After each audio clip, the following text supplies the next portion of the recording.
नमस्कार फ्रेंड्स, स्वागत है आप सभी का आपके अपने चैनल नॉलेज सागर पर। मैं हूं अरविंद गुप्ता। आइए फ्रेंड्स, बात करते हैं यूपी टेट के संबंध में। तो यूपी टेट के बारे में जहां तक बातें हो रही हैं और न्यूज़पेपर्स में आ रहे हैं कि यूपी टेट 2023 का जो विज्ञापन है फरवरी में संभव है।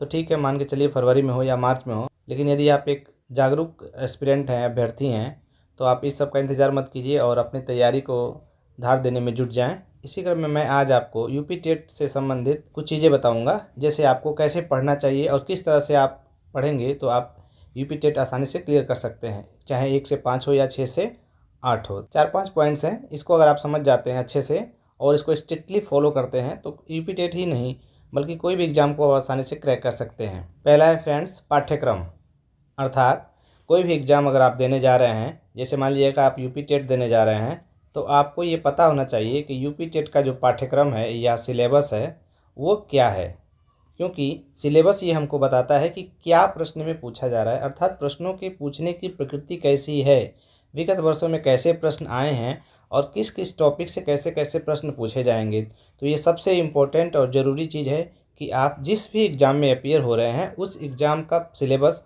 या पाठ्यक्रम आपके पास होना चाहिए। बिना पाठ्यक्रम के अंधेरे कमरे में हाथ इधर उधर मारने जैसा है। यह पाठ्यक्रम आपको एक टॉर्च का काम करेगा कि ये टॉर्च आपको दिखाएगा कि क्या क्या पढ़ना है, कौन कौन से टॉपिक्स हैं।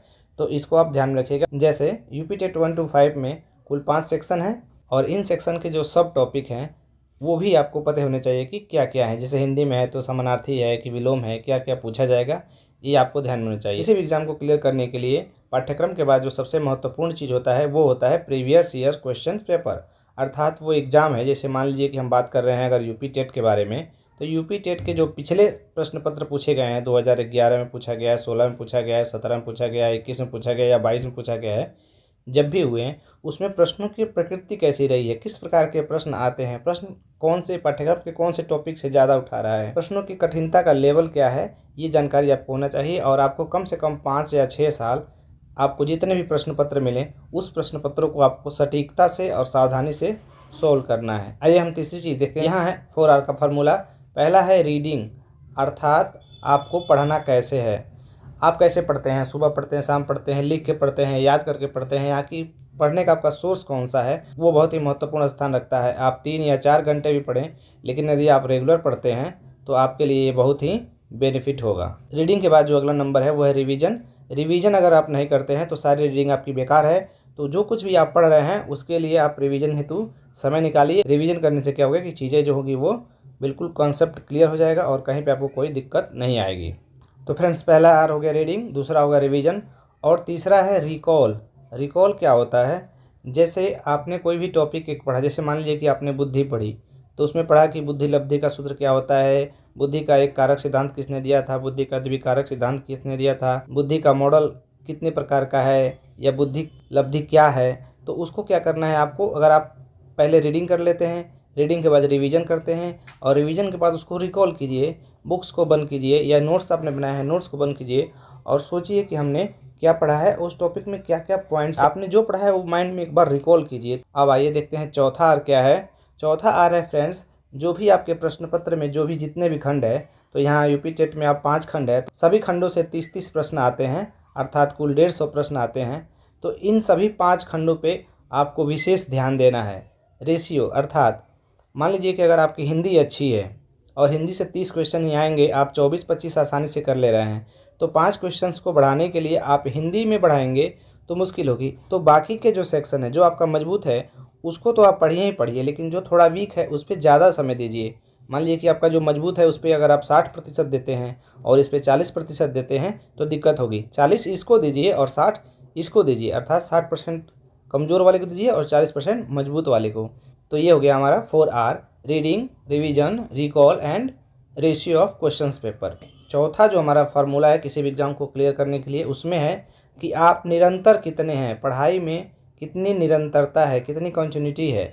आप ऐसा नहीं कि आज पढ़े तो 8 घंटा पढ़े, 9 घंटा पढ़े और कल 2 घंटा भी ना पढ़े, 1 घंटा भी नहीं पढ़े, नहीं, ऐसा नहीं करना है। आपको रेगुलर बेसिस पे पढ़ना है, कंटिन्यू पढ़ना है। 3 घंटे पढ़िए, 4 घंटे पढ़िए या 5 घंटे पढ़िए, आप निरंतरता के साथ पढ़िए। कभी भी यह टूटना नहीं चाहिए क्रम। अगर क्रम टूटता है तो क्या होता है कि एक सीक्वेंस जो बना रहता है उसमें बाधा आती है और आपको चीज़ों को याद करने में दिक्कतें पैदा होती है। नेक्स्ट है आसान प्रश्न। तो फ्रेंड्स, पेपर में कुछ प्रश्नों की प्रकृति ऐसी होती है कि कुछ प्रश्न बहुत ही आसान होते हैं, कुछ थोड़े से मुश्किल होते हैं और कुछ बहुत मुश्किल होते हैं। तो आसान प्रश्नों को आपको गलत नहीं करना है किसी भी कीमत पे, क्योंकि यदि आपने आसान प्रश्न गलत कर दिया तो आप रेस से बाहर हो जाएंगे, तब आपको 90 मार्क्स लाने में बहुत कठिनाई होगी। लेकिन अगर आप प्रश्नों को सावधानी से पढ़ते हैं, मान लीजिए कहीं लिखा है कि निम्नलिखित में से कौन सा सही नहीं है, तो आप उस नहीं पे फोकस देना है। ऐसा नहीं कि आपने पढ़ लिया कि निम्नलिखित में से कौन सा सही है, तब तो आपका उत्तर गलत हो जाएगा। या बहुत ही आसान प्रश्न जिस पूछ लिया कि पर्यावरण के घटक कौन से हैं, कौन से नहीं हैं, भारत में कितने राज्य हैं, भारत के उत्तरी राज्यों में कौन नहीं आता है, इस तरह के कुछ आसान प्रश्न हैं, अगर वो गलत कर देंगे तो आप रेस से बाहर हो जाएंगे। तो आपको ये ध्यान रखना है कि आसान प्रश्न गलत ना हो और बहुत ही सावधानी से प्रश्नों को देखना है, हड़बड़ाहट नहीं करनी। लास्ट बट नॉट लीस्ट, अपने समय अनुसार पढ़ें। अर्थात किसी व्यक्ति को अगर सुबह में जाग के पढ़ने की आदत है तो वो सुबह में ही पढ़े, किसी व्यक्ति को अगर शाम को पढ़ने में अच्छा लग रहा है तो वो शाम को ही पढ़े, और किसी को अगर अच्छा लगता है कि हम रात्रि में ही पढ़ेंगे 10 बजे, 11 बजे, 12 बजे, 2 बजे तक, तो वो 2 बजे तक ही पढ़े, 3 बजे तक ही पढ़े, अपने अनुसार पढ़े। जब पढ़ने का मन कर रहा है तभी पढ़ें, ज़बरदस्ती न पढ़ें।